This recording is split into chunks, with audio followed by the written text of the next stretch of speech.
అధికారంలోకి వచ్చి రెండేళ్లవుతున్నా రాష్ట్రాన్ని అభివృద్ధి చేయని రేవంత్ సర్కారు బీఆర్ఎస్ చేసిన అభివృద్ధిని దాచే ప్రయత్నం చేస్తుంది. కొత్తవాల్గూడ ఎకో పార్కు వద్ద హెచ్ఎండిఏ అధికారుల అత్యుత్సాహం ప్రదర్శించారు. బీఆర్ఎస్ వర్కింగ్ ప్రెసిడెంట్ మాజీ మంత్రి కేటీఆర్ శంకుస్థాపన చేసిన శిలాఫలకంపై అధికారులు తెల్లబట్ట కప్పి మొక్కలు అడ్డుపెట్టారు. అభివృద్ధి చేయకుండా చేసిన అభివృద్ధిని కనబడకుండా చేయడమే కాంగ్రెస్ పని అంటూ బీఆర్ఎస్ నేతలు అధికారులపై ఆగ్రహం వ్యక్తం చేస్తున్నారు.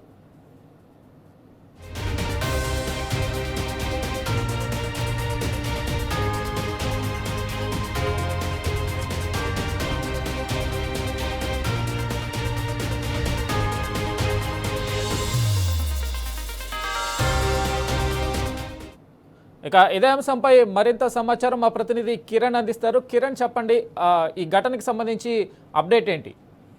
వెంకట్, ఏదైతే హైదరాబాద్ లోని కొత్తవాల్గూడలో ఎకో పార్కు ఈ రోజు ప్రారంభమైంది. ముఖ్యమంత్రి రేవంత్ రెడ్డి దీన్ని ప్రారంభించబోతున్నారు. అయితే గత బీఆర్ఎస్ ప్రభుత్వం ఈ ఎకో పార్క్ ను ఏర్పాటు చేయాలంటూ కూడా మాజీ మంత్రి కేటీఆర్ దీనికి శంకుస్థాపన చేశారు. నాడు ఉన్నటువంటి ఎమ్మెల్యే మంత్రి సబితా ఇంద్రారెడ్డితో పాటు మాజీ మంత్రి కేటీఆర్ తో పాటు స్థానిక ఎమ్మెల్యే కూడా దీన్ని ఏర్పాటు చేశారు. అయితే అక్కడ ఉన్నటువంటి శిలాఫలకాన్ని ఈ రోజు ముఖ్యమంత్రి రేవంత్ రెడ్డి ప్రారంభించబోతున్నటువంటి తరుణంలో గత ప్రభుత్వం శంకుస్థాపన చేసినటువంటి శిలాఫలకం ఏదైతే ఉందో దాని అంతటినీ కూడా తెల్లగుడ్డతో కప్పి పూర్తిగా వాటికి అడ్డంగా చెట్లు పెట్టినటువంటి పరిస్థితి కనబడుతుంది. ఇది ఒక ఉదాహరణగా చెప్పుకోవచ్చు. రాష్ట్ర ప్రభుత్వం 2.5 సంవత్సరాలు అవుతుంది కాంగ్రెస్ ప్రభుత్వం ఏర్పడి, ఇప్పటికి కూడా కనీసం ఒక ప్రాజెక్టును కూడా చేపట్టింది లేదు. గత ప్రభుత్వం దాదాపు 90 నుంచి 95% పనులు ఇక్కడ పూర్తయ్యాయి. దాన్ని ప్రారంభించడంలో మిగతా 5 నుంచి 10% పనులు మాత్రం చేపట్టడంలో 2.5 సంవత్సరాలు కాలయాపన చేసింది. ఈ రోజు ఆర్భాటంగా ఏదో ఫోటోలకు పోజులు ఇచ్చినట్టుగానే ముఖ్యమంత్రి రేవంత్ రెడ్డి వ్యవహారం అంతా కనిపించింది. పూర్తిగా అక్కడ ఉన్నటువంటి విజువల్స్ మనం చూస్తా ఉన్నాము. హెచ్ఎండిఏ అధికారులంతా కూడా ఉన్నటువంటి శిలాఫలకాన్ని ఎలా కప్పారనేది మనం ఒకసారిగా చూడొచ్చు. అంతేకాకుండా దానిపైన మాజీ మంత్రి ఉన్నటువంటి మంత్రిగా ఉన్నటువంటి కేటీఆర్ దీన్ని శంకుస్థాపన చేశారు. నగరంలో ఇలాంటి పార్కులను అనేక రకాలుగా అనేక పార్కులను ఏర్పాటు చేశారు.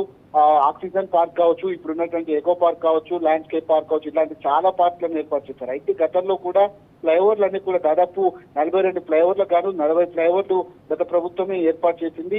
వాటి అన్నింటినీ కూడా 2.5 సంవత్సరాల నుంచి రేవంత్ రెడ్డి ప్రారంభిస్తా ఉన్నారు. గత ప్రభుత్వానికి పేరుస్తుందన్న లక్ష్యం కొద్దే వీటన్నిటిని కూడా డైవర్షన్ చేస్తూ తానే ఏర్పాటు చేశాను, తానే ఇవన్నీ కూడా కట్టించానన్న రీతిలో తన బిల్డప్ అనేది మనకు స్పష్టంగా కనిపిస్తుంది. ఈ రోజు ప్రారంభించినటువంటి హిమాయత్ వ్యూ ఉన్నటువంటి ఎకో పార్క్ ఏదైతే ఉందో సర్వాంగ సుందరంగా గత ప్రభుత్వం ఏర్పాటు చేసింది.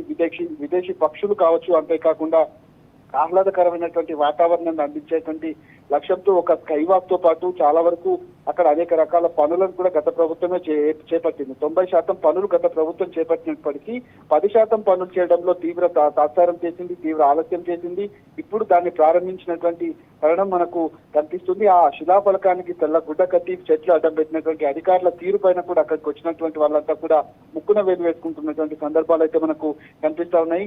ఇదొక నిదర్శనంగా చెప్పుకోవచ్చు. హైదరాబాద్ కు గత ప్రభుత్వం ఏం చేసిందనేది మనకు ఒక స్పష్టంగా ఇక్కడ ఉన్నటువంటి ఆనవాళ్లు మనకు కనిపిస్తా ఉన్నాయి. కానీ రేవంత్ రెడ్డి కేవలం ప్రారంభించడానికి మాత్రమే శిలాఫలకాన్ని వేసుకొని దాన్ని ప్రారంభించినటువంటి పరిస్థితి మనకు ఇప్పుడు కనిపిస్తుంది. గత ప్రభుత్వం చేసినటువంటి పనులను కూడా సత్ఫలితాన్ని ఇవ్వడంతో ఏం చేయలేని దుస్థితిలో ఇటు అధికారులు కూడా హెచ్ఎండిఏ అధికారుల తీరు కొంత అనుమానాస్పదంగా కనిపిస్తుంది. గత ప్రభుత్వానికి వచ్చేటువంటి పేరును కూడా తుడిచిపెట్టలేరు.